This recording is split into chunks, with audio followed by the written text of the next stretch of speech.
Your heart has just stopped. There was one final beat. Then nothing followed. This is second zero. Blood is no longer circulating through your body. Your pressure falls quickly, and your organs begin losing their oxygen supply. In a movie, someone would already be reaching for a defibrillator. A doctor would shout something dramatic, the patient would jolt upward, and the soundtrack would assure us everything is going to be fine. Real life is not nearly that organized. And this is where it gets surprising. For a few more seconds, you are still yourself. Then, the brain, instead of fading quietly, may begin doing something no one expected. Around 10 seconds later, the brain begins to feel the oxygen shortage. Consciousness starts slipping away. You would expect the process to be simple from here: less activity, weaker signals, silence. But that is not what the instruments showed. At the moment researchers expected the brain to be nearly inactive, they recorded a sudden and powerful surge. Scientists at the University of Michigan later described the readings as crazy high. So rather than shutting down in an orderly way, the brain appears to briefly call on whatever it still has left.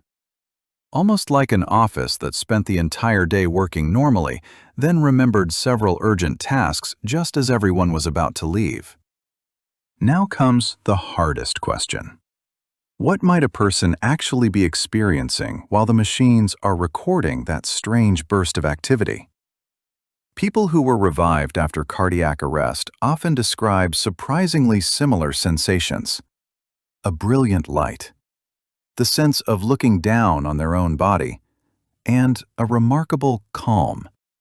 Not ordinary calm, more like the brain finally deciding, there is no point panicking now, close the anxiety department. But even more often, people talk about memories.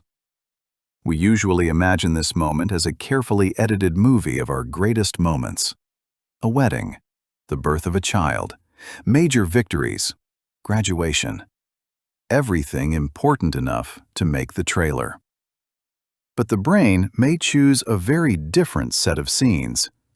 An old staircase, a bike ride, the smell of food in the kitchen, a completely uneventful Tuesday spent checking email, or a white cat you had forgotten existed. Apparently, the brain has its own definition of what deserves to be remembered. One young man who survived cardiac arrest said he saw a white cat sitting on the stairs of a building he did not recognize. He described the hallway and the apartment in detail, even though he was certain he had never lived there. Later, his mother told him the family really had lived in that building. The neighbor really did have a white cat. He had been only 14 months old. That leaves us with a question science still cannot answer. Do memories like that ever truly disappear? Or do they remain somewhere deep inside us, not deleted, just stored too far away to reach by ordinary means? Memory itself is not arranged like a clean folder full of labeled files. It is more like a crowded attic. Some things are easy to find, others are buried under years of clutter. And some have been forgotten so completely that you only remember them when something suddenly brings them back. Strong stress also changes the way time feels. A single second may seem much longer than it really is. So perhaps the final burst of brain activity does not replay an entire life from beginning to end. Maybe it opens only a few doors, and no one knows how many others are still closed. Now let's return to the body. While the brain is occupied with its final and deeply unusual activity, the rest of the organs are facing a more immediate problem. About 30 seconds have passed. Blood is no longer carrying oxygen. Cells throughout the body begin shifting into emergency operation. There are roughly 37 trillion of them, and almost every one is dealing with the same problem.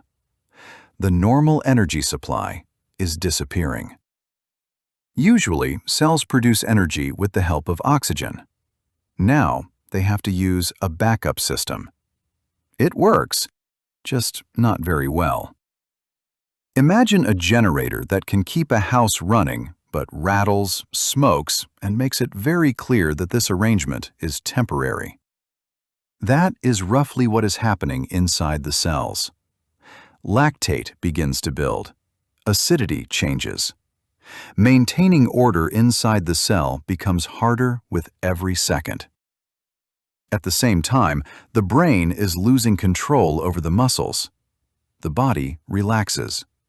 The jaw may fall slightly open. The eyelids no longer close tightly. And if the person was standing, they have already fallen. Gray has never been especially concerned with timing. The pupils widen and stop responding to light. The muscles that control them are no longer functioning normally. The eyes themselves have barely changed. But now they resemble security cameras. The cameras are still there. The image may still be there. The person at the controls, however, is no longer responding.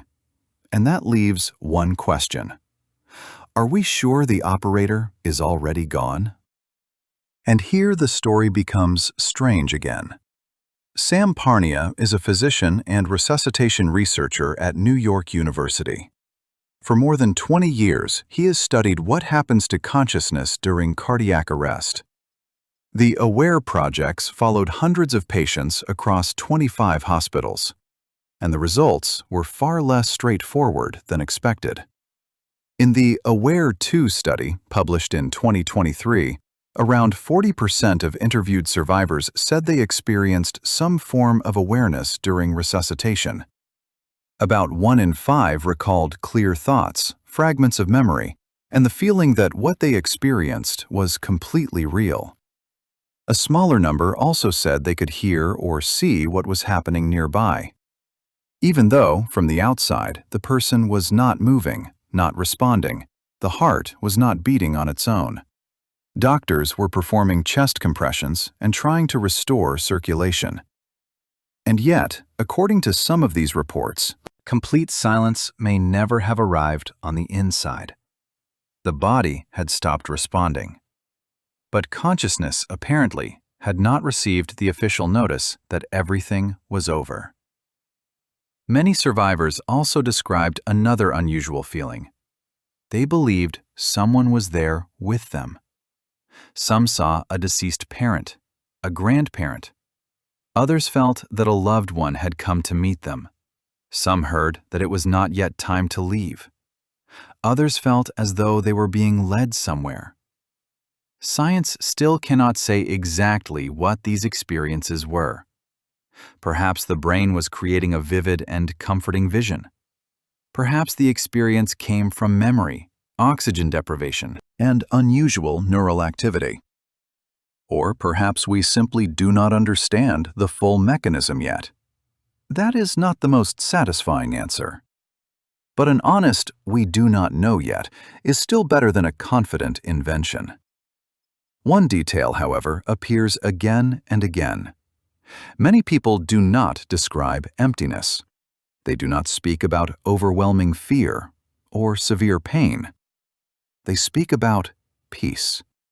Sometimes so deep that returning to a bright, noisy emergency room feels like the most unpleasant part of the entire experience. Now let's return to the body once more. About 1 minute has passed. The cells are already under serious strain. But for much of the body, this is not yet the final point. That is why every second now matters. If someone begins CPR, chest compressions can help maintain at least a small amount of blood flow. Human hands cannot fully replace the heart, but they can help deliver some oxygen to the brain. More importantly, they can buy time. Sometimes only a few seconds. And once again, movies leave out an important detail. On screen, someone delivers a shock and the heart immediately begins beating again. But a defibrillator does not restart a flatlined heart like a dead car battery. It is used for certain chaotic rhythms, The heart still has electrical activity. It is simply contracting in the wrong way. During complete cardiac arrest, the immediate priority is chest compressions and the proper resuscitation protocol. It looks less impressive. No one launches off the bed. The music does not suddenly rise. But those are the actions that may actually help. At the 1-minute mark, the person is in a strange biological interval. The heart is not functioning on its own. There are no visible signs of consciousness. But many cells still retain their structure. The brain is especially vulnerable to oxygen deprivation. Even so, irreversible damage usually does not appear all at once. The speed depends on body temperature, the cause of the cardiac arrest, and how quickly help begins. 1 minute may sound brief. For the body at this stage, it is already a long time. There are 2 answers to the question of what happens during that minute, and both are valid. The first answer is medical. The cells are waiting for oxygen. If circulation can be restored within the next few minutes, many of them may begin functioning again. This happens every day. Doctors revive people after cardiac arrest, even though not long ago that boundary seemed nearly final. But there is another answer, and this one is less about medicine. If no one begins resuscitation and blood does not return to the brain, that minute becomes the last one. And based on brain activity recordings and survivor accounts, the brain does not appear to spend it quietly switching off. The opposite may happen. For a short time, it may become unusually active. Like a phone at 1% battery that suddenly decides to open every app, turn on navigation, and check for updates. Except in this case, the screen may not show a map or an inbox. It may show an entire life. Every second you have now has already been someone else's last. People who survive cardiac arrest rarely return determined to make more money immediately, or to buy another expensive object that will collect dust very impressively. More often, they talk about something else. Time with the people they love. Ordinary conversations. Moments that once seemed so simple they almost disappeared into the background. Because, in the end, the brain may not bring back awards, job titles, or even the biggest victories.